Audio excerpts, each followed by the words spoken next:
Welcome to Emergency Medicine video. This segment is on abdominal aortic aneurysm. We will talk about its presentation, investigations, and treatment. AAA is defined as the dilatation in the abdominal aorta that's more than 3 centimeters. In terms of their location, most of them are found below the renal arteries and above the iliacs. As the AAA grows, it's more likely to rupture. The risk of rupture increases when the AAA is more than 5 cm in diameter. As it ruptures, the patient exsanguinates. Therefore, AAA is a must-not-miss diagnosis in the emergency department.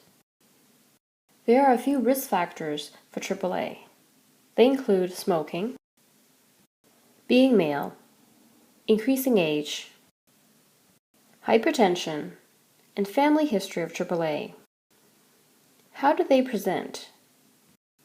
The presentation of AAA can be divided into unruptured and ruptured AAA.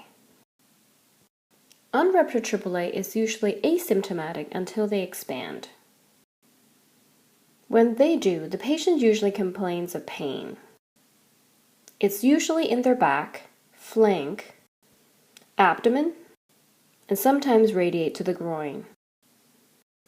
On examination, the patient's vital signs should be normal. You might be able to palpate a pulsatile mass in the abdomen.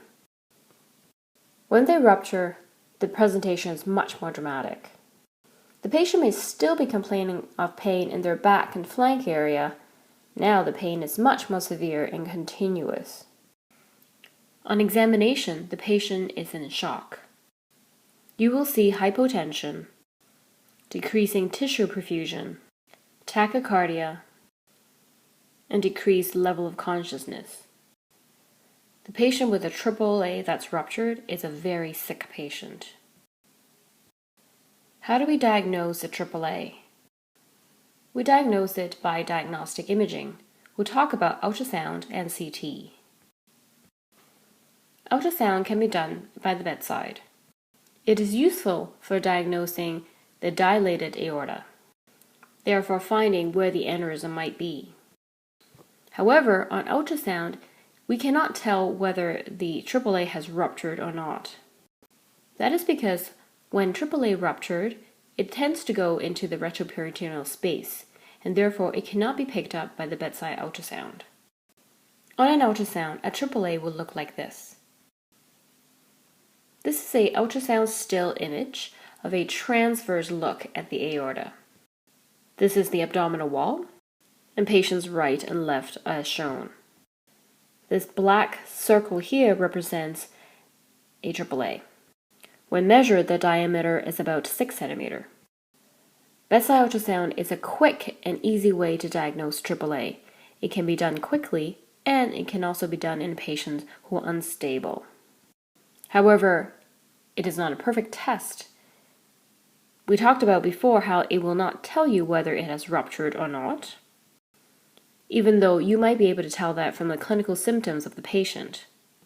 It won't tell you where it has ruptured. And in patients who have increased body mass index or have a lot of overlying bowel gas, it is sometimes impossible to visualize the aorta. Let's talk about CT. The sensitivity of CT for AAA is almost 100%. It will tell you how big the AAA is, where it's ruptured, and what branches are also involved. This is a still image from a CT scan. You can see the AAA here. You can also see retroperitoneal blood.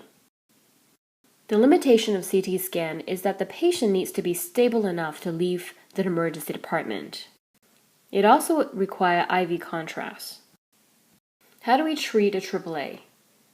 AAA should be treated by surgery. For the patient with an unruptured AAA, we should discuss the case by your consultant. For the patient with a ruptured AAA, they need to go to the operating room for definitive repair. Before the patient goes up to the OR, we need to resuscitate them in the emergency department. Like with all emergency department resuscitation, we start with ABC. If the patient's airway is not patent and if they're not ventilating properly, You may choose to intubate them and take over their ventilation and oxygenation. The main focus will be circulation. Since the patient with a ruptured AAA will be in hemorrhagic shock, we need to aggressively resuscitate them. That consists of fluid and blood. To do that, you need at least 2 large bore IVs. In terms of fluid, usually 1 to 2 liters of crystalloids is given.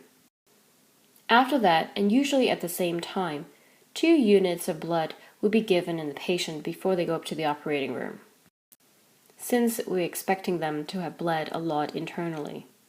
We also expect them to have more ongoing blood need in the operating room.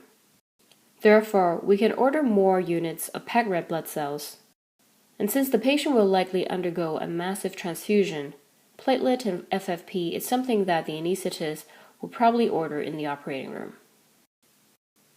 That will decrease the coagulopathy that's associated with massive transfusion. Once the fluid and blood resuscitation is ongoing, you can also order blood work at the same time. Things like CBC and coagulation study might be useful for the surgeons later on. In summary, we discussed why AAA is a must-not-miss diagnosis in the emergency department.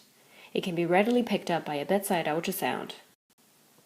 A ruptured AAA patient needs to go to the operating room. However, we still need to resuscitate them aggressively before they do so.